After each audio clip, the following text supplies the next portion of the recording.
Hello చెప్పండి. Hello, this is the telecom department. Regarding blocking all registered mobile phone numbers under your name after 2 hours. For more information, press 9. మేము try నుండి మాట్లాడుతున్నాం. మీ number 94562 ఢిల్లీలో illegal యాక్టివిటీస్లో దొరికింది. అది నా నెంబర్ కాదండి, అండ్ నేను ఢిల్లీ కూడా ఇప్పుడు వెళ్ళలేదే. మా సిస్టంలో అయితే అలానే చూపిస్తుంది. ఒకవేళ మీరు రెస్పాండ్ అవ్వకపోతే ఈ కేసును పోలీసులు పంపిస్తాం. నేను ఇమీడియట్గా 1930 కాల్ చేసి మీ మీద స్కామ్ చేస్తున్నారని కంప్లైంట్ అయితే ఇస్తాను. అయ్యో బాబాయ్, ఇలా టెలికామ్ అథారిటీ నుంచి కాల్ వస్తే భయపడకుండా ఎవరుంటారు చెప్పండి. అండ్ మీరు ఒకటి గమనించారా, స్కామర్స్కి మన పర్సనల్ డీటెయిల్స్ ఎంత ఈజీగా దొరికిపోతున్నాయో. బట్ ఇది ఎందుకు ఇలా జరుగుతుందని మీరు ఎప్పుడైనా ఆలోచించారా? మనం రెగ్యులర్గా మన ఆధార్ కార్డ్ ఎంతమందితో షేర్ చేస్తుంటాం, ఫోటో కాపీ కోసం కానీ, హోటల్ బుకింగ్స్ కోసం కానీ. అండ్ ఇది యూస్ చేసుకొని స్కామర్స్ చాలా వరకు మిస్యూజ్ చేసుకుంటున్నారనమాట. సో ఇలాంటి స్కామ్స్ నుంచి ఎలా జాగ్రత్తగా ఉండాలి?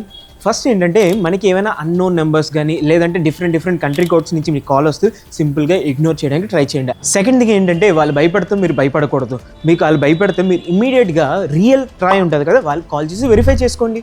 అండ్ థర్డ్ ఇంపార్టెంట్ అండ్ చాలా ఇంపార్టెంట్ థింగ్ ఏంటంటే, డిజిటల్ అరెస్ట్ లాంటివి ఏమీ లేవు, అది మీకు భయపడడానికి మాత్రమే. సో అలాంటి స్కామ్కి ఎట్టి పరిస్థితుల్లో మీరు లొంగకండి. ఇన్ని ప్రికాషన్స్ తీసుకున్న తర్వాత కూడా, లేదంటే ప్రికాషన్స్ తీసుకోకుండా మీరు స్కామ్ గురయ్యారనుకోండి, ఇమీడియట్గా మీరు 1930 కాల్ చేసి అయితే వెంటనే రిపోర్ట్ చేయండి. లేదంటే national cyber crime reporting portal అయితే మీరు ఫిర్యాదు చేయాల్సి ఉంటుంది. సో ఇంకేం చూస్తున్నారు, మీ ఫ్రెండ్స్ అండ్ ఫ్యామిలీ ఇలాంటి స్కామ్ గురవ్వకుండా ఈ వీడియోని వెంటనే వాళ్ళతో షేర్ చేసేయండి.